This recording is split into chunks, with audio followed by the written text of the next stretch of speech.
Let's talk first about this data value question. We've been talking about it. It's one thing to say all of the data has value, but then when you start slicing it down more narrowly, how much is your data worth specifically? And does that mean that you could be due a check? What do you think this means? Well, it's interesting because years ago when AOL was doing this, they were valuing each user at, say, $50 or wherever it was. I one time put my hand up and said, Steve Case, I'd like my $25 or half of it at least.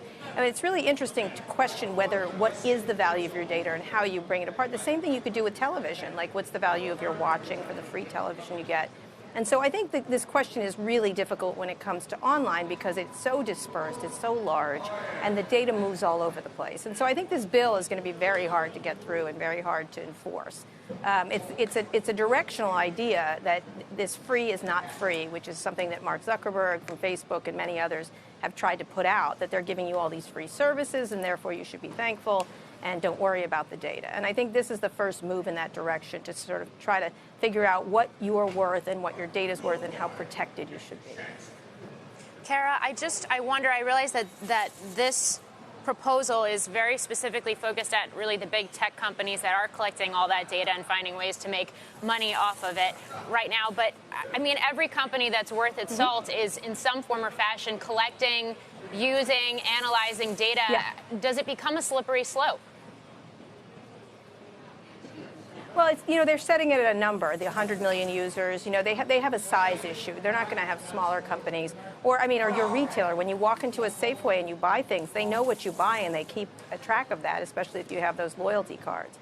Or a Rite Aid or anywhere else. So you can think about it very largely, or you can think about it in a social media sense, which is much smaller, especially if you're just targeting the big companies, and that would be Facebook and Google primarily, and then some others as you move down move down the numbers.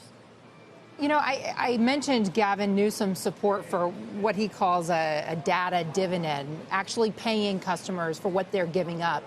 I'm just curious whether you've encountered a sense among the tech companies that they should beat the regulation. I mean, why would you want the government to regulate you on this front if you could step in and assuage some of these concerns? Well, they haven't done that. Look, there's been hacking, there's been misuse of data. It's not clear what data you're giving up. There's been sometimes they put stuff together with third-party data. I think the problem is they're not specifically selling your data, but they are selling insights into the data. And so that gets even more complicated. It's not like they just hand over your data to PG&E or something like that. That's not what's going on.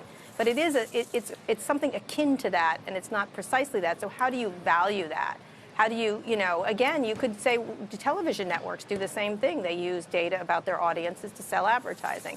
And so the question is what they're doing. I think insight into what they're doing with your data is actually fantastic, and it would be very interesting. The other question, of course, is do people care? Do you want to know what they're doing with all your data? Maybe some of you do, but many people just click, let me have, and that's it. And they don't think about the trade they're making typically, which is a bad trade.